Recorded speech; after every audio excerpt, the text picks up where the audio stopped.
So this again was the initial scientific study that showed there was a thinning of ozone, and this is in degrees south latitude. This was the location, basically over the South Pole at this location between 68 and 69 degrees south latitude, due to there was less ozone. There was lowered concentration of ozone, about looks like about half.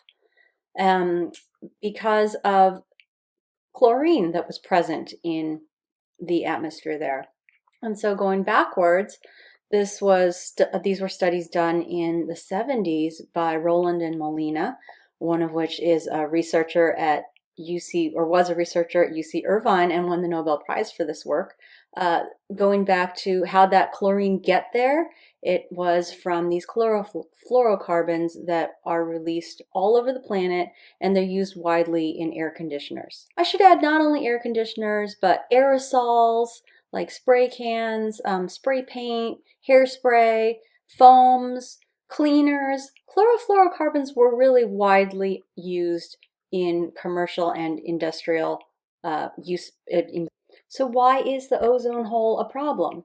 It's because we need the ozone to protect. The ozone in the stratosphere protects us, protects everything on Earth from harmful UV radiation. It absorbs that UVC and a lot of the UVB that would reach Earth and cause more damage than it already does. So the interesting thing about the ozone hole was that these studies were reported in the 70s by Rowland and Molina, and the community, scientific and commercial and industrial, responded pretty quickly and basically stopped producing chlorofluorocarbons. And thanks to what was called the Montreal Protocol, this was almost 200 countries agreed to stop production of chlorofluorocarbons. And this was pretty significant at the time. That was just about every single country in the world signed this. Why was it important to have every single country in the world sign this? Because every country is responsible for producing chlorofluorocarbons, because this is our shared air. And so this is actually an opposite of tragedy of the commons, that somebody took responsibility over this problem that affects a shared resource, and that somebody was all the countries in the world. So it's a happy ending in environmentalism that this Montreal Protocol was signed, and the chlorofluorocarbons are basically coming down to zero, and the ozone hole has been repaired. So this is kind of a funny thing here, that here's an aerosol spray can. Let's save the ozone layer, because we don't have these types of spray cans anymore because there's no more chlorofluorocarbons, or there are replacements for that.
So the Montreal Protocol is really a success story on so many levels, and especially the fact that just about every country in the world could agree that this was a problem and we could solve this problem only by working together. So this is promising because we have a bigger problem now, which is global warming and climate change that we'll get into in this upcoming chapter. National negotiators, because of the spirit of cooperation with the government setting standards that were challenging yet flexible, allowed industry to innovate, industry came forward, and everyone worked together to make this happen.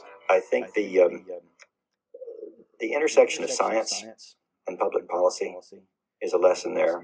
Science really drove that. Science is what made me confident that the public policy position I was advocating was sound, was supportable, was going to be important to the future. We have a substantial scientific establishment, and they were right on this issue, it turns out. And when it was just a hypothesis, later it was all confirmed. And I think the same is true on climate change. Now we're getting not just computer models, but observations. So there's every reason to follow the same course, listen to the same scientific opinion.